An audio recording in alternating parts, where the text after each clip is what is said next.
welcome back to our channel. My name's Natalie. And I'm Erika, and this is Drunken True Crime.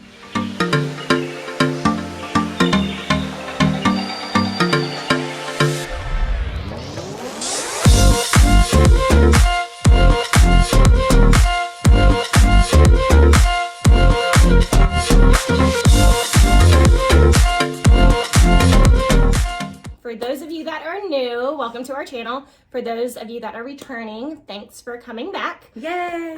So there's just a few disclaimers before we get started, a few things that you should know about our channel before you watch this. First thing is that we will be talking about true crime in our cases. Sometimes that means that we have gruesome details, so if this isn't up your alley, you probably won't like this one. The second thing is that we are big about being ourselves when we do this, so that means we will be cussing a lot. Just again, that's who we are. Third one is that we will have a different mixed drink each time, so we do a different cocktail each week. And then the fourth one is that again, we'll be talking about true crime and we'll be talking about victims, and you'll see us, you know, sometimes laughing or dancing. That is by no means us making light of the situation or making fun of the victims. It's normally us making fun of ourselves. And so if you see that, just know that's just us being ourselves, and it lightens the mood a little bit, and sometimes these cases are quite dark. So with that being said, as you can tell, this is one of our Halloween October episodes. Yes. Kiss Herman. Herman? Actually, I like that name. So this is one of our October specials, or our October episodes. And so this week we are drinking, it's called Poison Apple Cider. And I'm just gonna say, guys, this is really good. It's delicious. So yeah, we'll put the recipe down below, but highly recommend you making this one, guys, because it is extremely good. Okay, last disclaimer here, folks. The information provided by us in this video is for educational purposes. All information in this video is provided in good faith. The views expressed are our own personal opinions, and the details we provide are all alleged, and individuals are innocent until proven guilty in the court of law. Yeah, with that being said, then I'm going to turn it over to Erika. Woohoo! Woohoo! So this spooky week for Halloween, I am going to be... Are you really going to hold that the entire time? I am. You're so fucking weird. Anyways, so this spooky episode, I'm going to be talking about Malaysian Airlines Flight 370. So, Natalie, I'm going to start out. Have you ever been on an airplane where there's like high turbulence? Yes. And the captain comes on the intercom and says, please fasten your seatbelts. Yes. And then, you know, also the oxygen masks come out. No, luckily I've never been on a plane like that. I have, and it was so scary. Yeah. But now imagine when things go wrong. Imagine you see the flight attendants trying to hurry up and get to their seats. This might have been what started for the 236 passengers on Malaysian Airlines of Flight 370 on March 18th, 2014. That would be scary. I wouldn't like that. No. And I mean, I don't know who would like that. Yeah. It would be scary as shit. So Malaysian Airlines Flight 370 took off from Kuala Lumpur International Airport. I think I'm saying that right. At 12:41 a.m., heading towards Beijing International Airport at that point, but it never arrived there. So as far as we know, the flight never arrived anywhere. Whatever happened to the plane, there must have been extensive investigation to confirm that it was not mechanical issues. Okay, so they did confirm that? They did confirm that after doing like a lot of investigations to confirm what it was. So the Flight 370, a Boeing 777. So this one has been in service from 2002 and had a history free of major incidents. What about the minor incidents? I want to know what those are. Whatever that means for major incidents, Boeing 777 is bigger than an Olympic swimming size swimming pool. That's how big this plane is. At the controls for that day were Captain Zahari Ahmad Shah, and I'm just gonna keep pronouncing Shah as his last name because that was a lot. Yeah. And his first officer,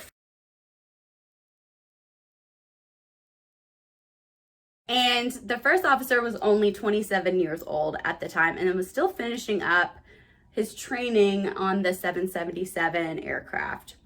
However, Captain Shaw was one of the most senior captains on Malaysian Airlines with over 18,000 hours of flight experience. So he was pretty experienced. And now didn't he, I've seen where he had like YouTube videos too, where he did like training videos. Yeah, like flight simulating or simulator training videos too. So he was used to training people. He was used to working with, you know, younger pilots. And Right. Yeah. That was kind of his thing. He liked to train people and he loved flying. So it was reported that on this day, Captain Shaw was distracted. His wife was leaving him at the time. His life outside of the cockpit was kind of crumbling. Sad.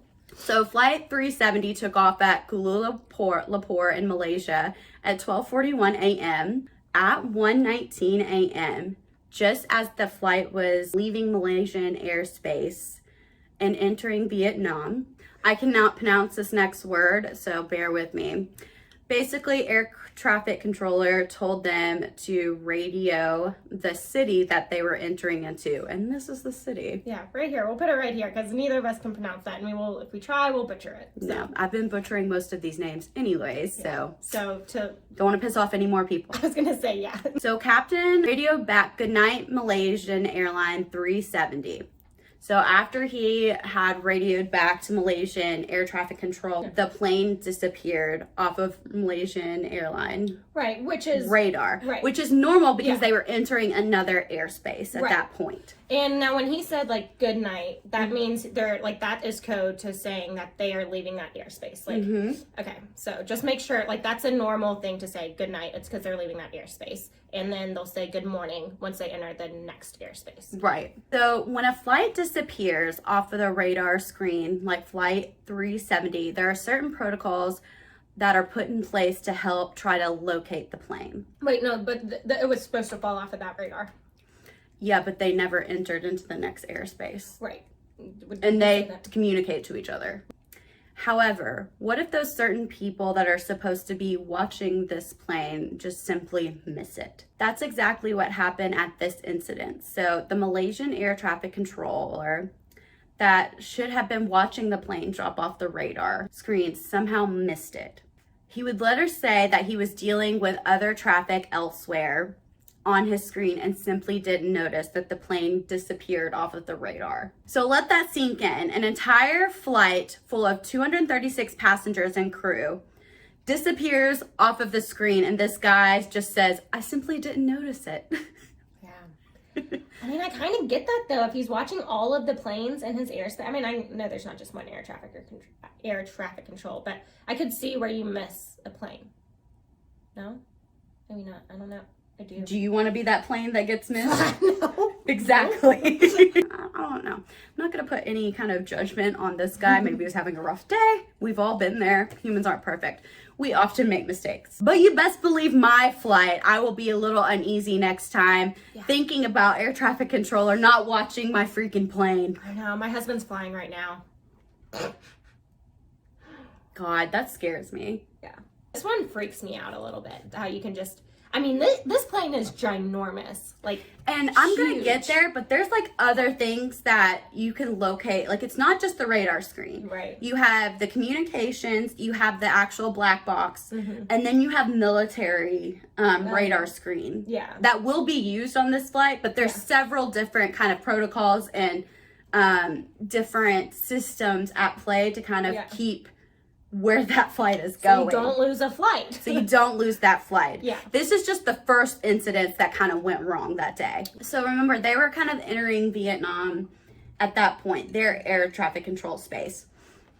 And when the air traffic controllers in Vietnam couldn't locate the Malaysian airline flight on their screens, they waited 18 minutes to alert Malaysian Airlines, instead of the 5 minutes that protocol asked for. Yeah. What? 18 minutes of flight? 18 minutes. Not. Instead, their protocol is to have 5 minutes to see if it will just pop up. Yeah. Do planes often just disappear off the radar? Well, this one, that's why it's so fascinating, because everything had to align. For it to truly be lost. Yes. So you know how like earlier I said I'm not like an anxious flyer and I'm pretty calm? I feel like this episode is going to like ruin that for me. after me doing research on this, and like I'll get into theories, and there's some theories that I'm not even gonna dabble in because they're just off the wall. Yeah. But just all like knowing all the like the things that had to come align, Like had to align that day for this plane just to simply disappear, and it's still missing, like That's to this day. Terrifying. Yeah. That is terrifying. Which is why I find this case so fascinating. So at that point, Malaysian air traffic controllers should have notified authorities within an hour of the disappearance, but didn't. Why are we waiting so long to do this? Everybody's fucking up. Like, When authorities were notified to the ERR, which is emergency rescue response is what ERR stands for. It was a shit show, to say the least. Let's just put it that way. So this search and rescue ERR didn't take place until 6:32 a.m. And let me say that again. The airplane was entering Vietnam airspace at 1:17. And it was what? 6:32 a.m. is when ERR started their investigation. Yeah, that's fucked up. That's like 5 hours. 5 hours that this plane was just off of the radar. And no one knows where it went. Nope, I'm out on that. So like I said, the search and rescue didn't begin until 6:32 a.m., which is 5 hours after the plane didn't check in with Vietnam airspace and dropped off Malaysian radar. This makes my heart rate is actually up listening to this story. I know. That's why I'm fascinated by this case. My heart rate, no joke, is 91. I know. And when I first brought it up, you're like, oh, okay. Oh my God. Did you know anything about this Well, like, I knew it case? Disappeared, but like... All the things that happened? No, I don't know all the things that had to align for this shit show to occur. So I'm interested to see, like, I'm interested to hear the rest of it, just because. Interested and slightly scared. Yeah, I mean, this case gives me, like, the Jeepers Creepers. So once the search did finally take place, it was a massive search, as it should be, to kind of recover 236 passengers and crew. And it was a very huge plane in a very large area. So the search included 34 ships, 28 aircrafts from 7 different countries. The initial search focused on the South Sea, China Sea between Malaysia and Vietnam, because that was where the plane dropped off the radar and they knew it was headed towards Beijing. They didn't find the plane, so they had to look elsewhere. In case you didn't know, if a flight goes off of the radar screen, you can still track it by military radar, which is how the military conducted several simulations months later in search to try to locate the remains of the plane. Here's what the military radar kind of tells us. After vanishing from the radar air traffic controller, the plane turned sharply to the left, almost a 180-degree turn. And this is after vanishing off of the radar. Yeah. From Malaysian Airlines that was supposed to enter Vietnam. So as soon as he said goodnight and the flight kind of disappeared off radar, the captain immediately did a 180-degree turn. Why? I want to know why. If I was in a plane and it made a sharp 180-degree turn, I would be freaking out like Kristen Wiig off of Bridesmaids. # there's a colonial woman on the wing. Whew, I think we're losing it. I think we've officially gone into we've lost it. It's fine. I never had it. So after the sharp 180-degree turn, the flight flew back over Malaysia. Okay, and this was, so this was from the military radar that we saw. This is still off of the military air, because once it went off air traffic controller, they couldn't find it. It never came back. Okay. Okay. So it aligned itself over the island of Penang. I can't see. I'm sorry, where are you? Penang. Landed over the island of... It landed over the island of... I just want to make sure that we're not completely butchering everything, so... I already am. I apologize. So then at 2:22 a.m., the Flight 370 disappeared off of radar altogether towards the Indian Ocean. So this is after the military radar. So it disappears after 2:22 a.m. altogether. heading towards the Indian Ocean, which is a fucking big ocean. If I haven't scared you enough, the most haunting thing about this flight was that the plane continued to automatically ping the satellites until 8:19 a.m. But no radar could pick No it up. radar, just the satellites. So what was like what is picking up? Like how is it communicating with the satellite, or how is?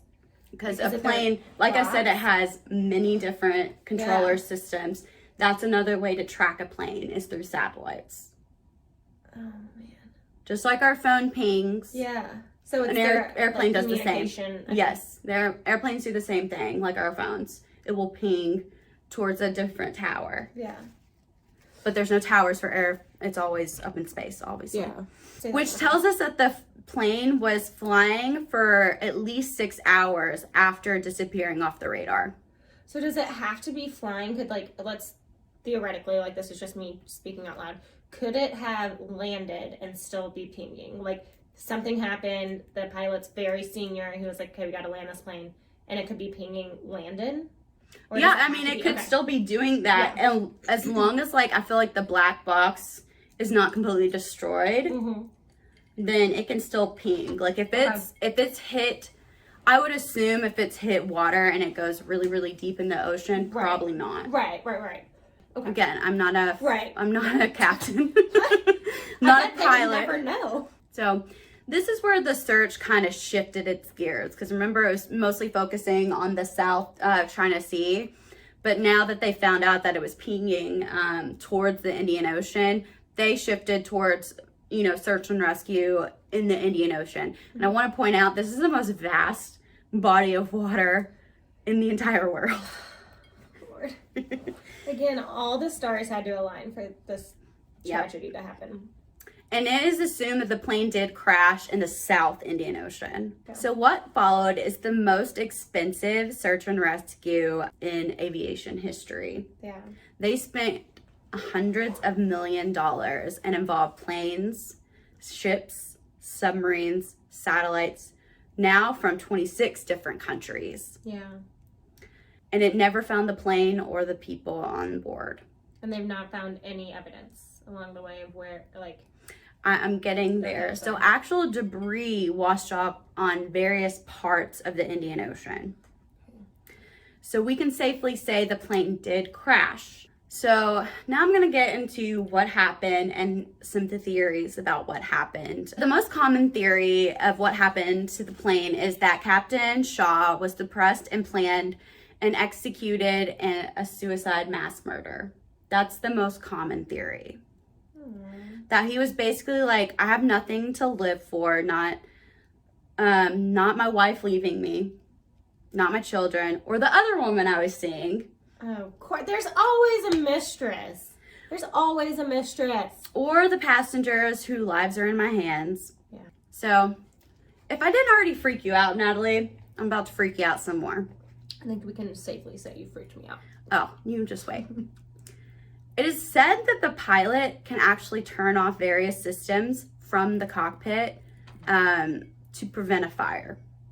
Yeah. Apparently the transponder that is in one of them that can be switched off, which is scary to think that the pilot can just turn off a switch button and the airplane mode on our phones and lose communication and radar with air traffic controller. So all you have to do is just flip the switch off the transponder and you are off radar. Yeah. I wonder if that's changed since this at all.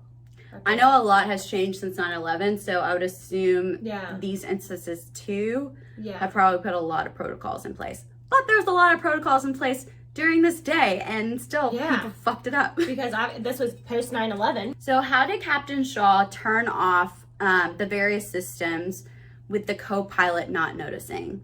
Was the co-pilot a co-conspirator? Probably not. No, he's probably just young. If this is what happened, all Captain Shaw had to do was to ask the co-pilot to go grab something outside of the cockpit. Yeah. And this is post 9/11 world.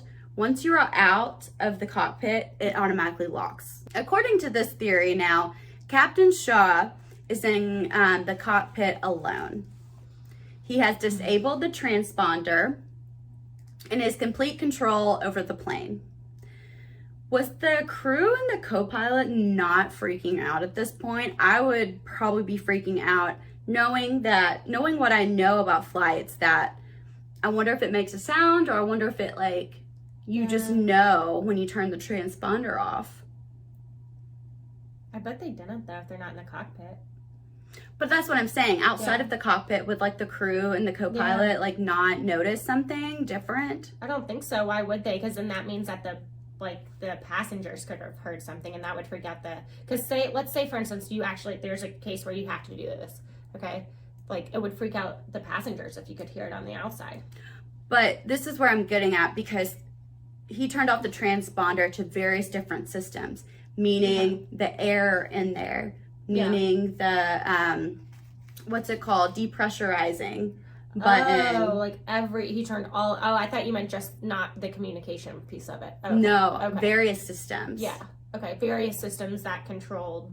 Yeah. All the. Okay. Yeah. Interesting. So that's why I would feel they would be freaking out. They would have noticed something. Yeah. And if Captain Shaw did hijack the plane, he probably incapacitated all of the passengers and crew. At higher altitudes, air pressure is lower, making it harder to breathe. If you want to kill everyone on the plane, all you have to do is depressurize the plane. Scary fact. All the pilot needs to do is press a button called depressurize from the cockpit. And it's labeled depressurized. Mm-hmm. That is really scary. So how did he stay alive? Because the cockpit has a different system in there. Makes sense. So if Captain Shaw did hijack the plane, this is how it would have happened. After the plane dropped off the radar around 1:20 a.m., Captain Shaw would have asked his co-pilot to grab a cup of coffee from the flight attendant station or something like that and lock the door behind him.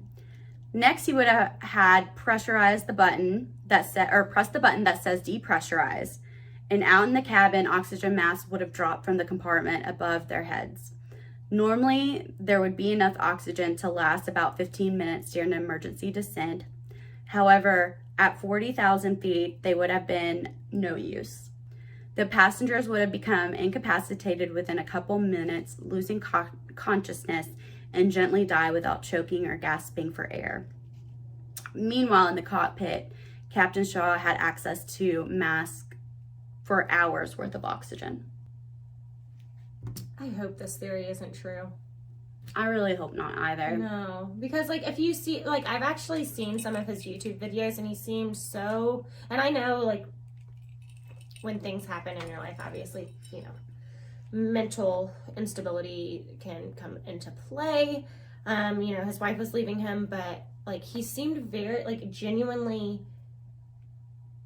in love with flying and in love with the idea and in love with training. And this is all he had left. Happy. Yeah. This is all he had left. Yeah. Honestly. And the weird thing about it is this is the most common theory that everybody comes to conclusions of. Yeah, because, I hope not. I want to like him. I want to be Team Shaw. So, another theory is that Captain Shaw actually was trying to save his passengers and crew. I like this theory. When the plane disappeared from radar, there's a theory that during takeoff, an underflated tire in front of the landing gear under the cockpit overheated. Yeah. And then caught fire, producing smoke. Then it is said that the fire entered the cockpit at 1:19 a.m. and that the fire caused all communications to be lost and the transponder to drop off radar at that point. Yeah. It is said that the sharp left turn, diverting the plane going towards Beijing and heading back to Malaysia, was actually Captain Shaw trying to head to a closer airport at that point. Yeah. Because the plane is on legit fire. Right. We got to get this plane to an airport. We got to land it. Okay. Right.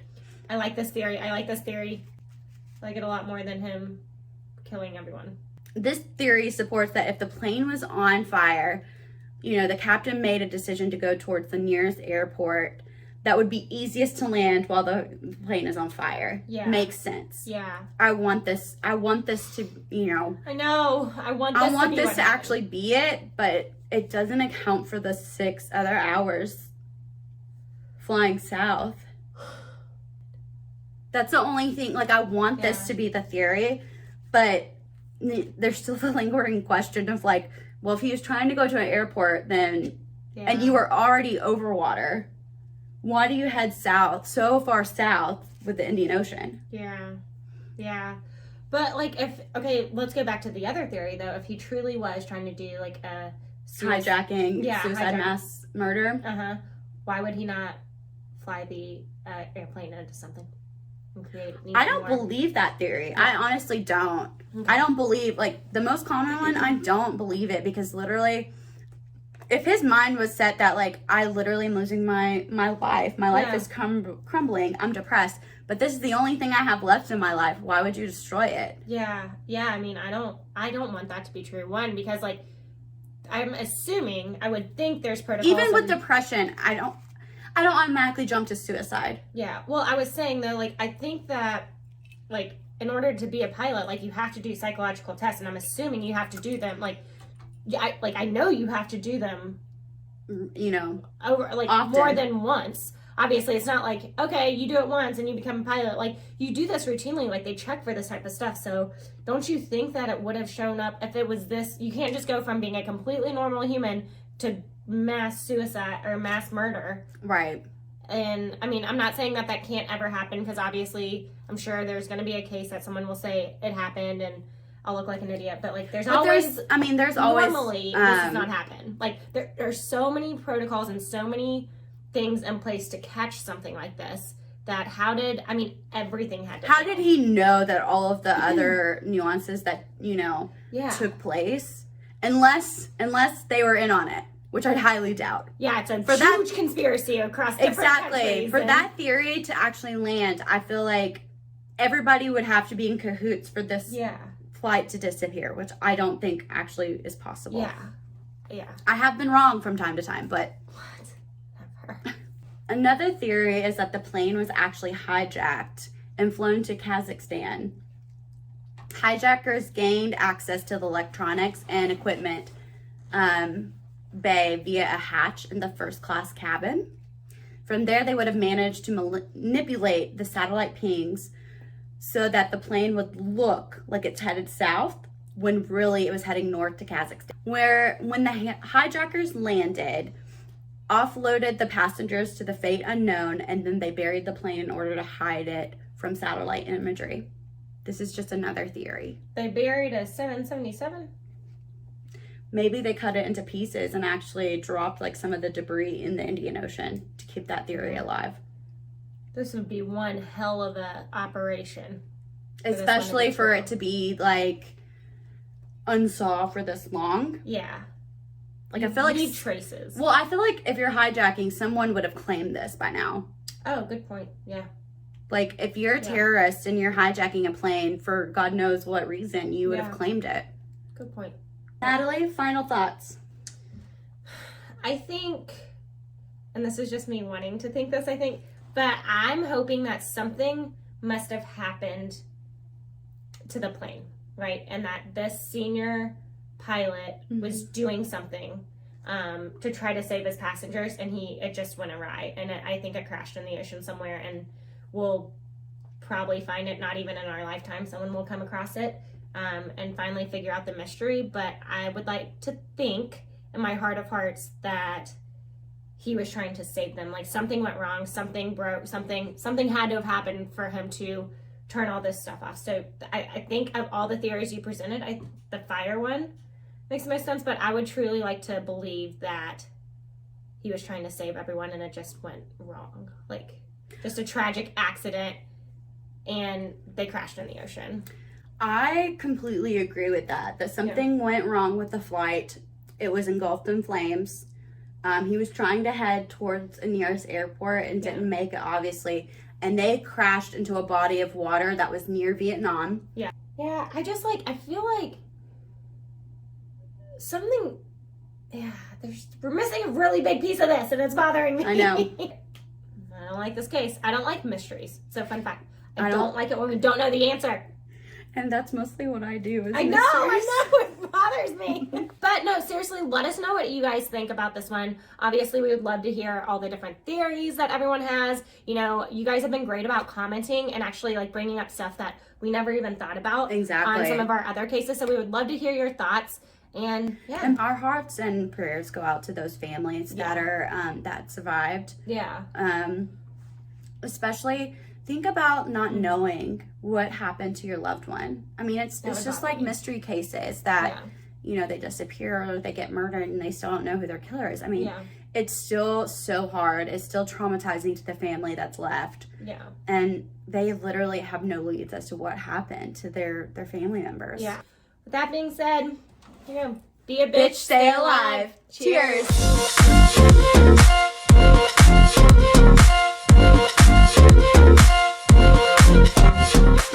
Very Edgar Allan screaming Get Nancy person. Grace on it. Okay, so the initials, oh fuck, pointing her finger. Hashtag this plane doesn't have any left phalanges on board. To put in perspective, I'm gonna say it again.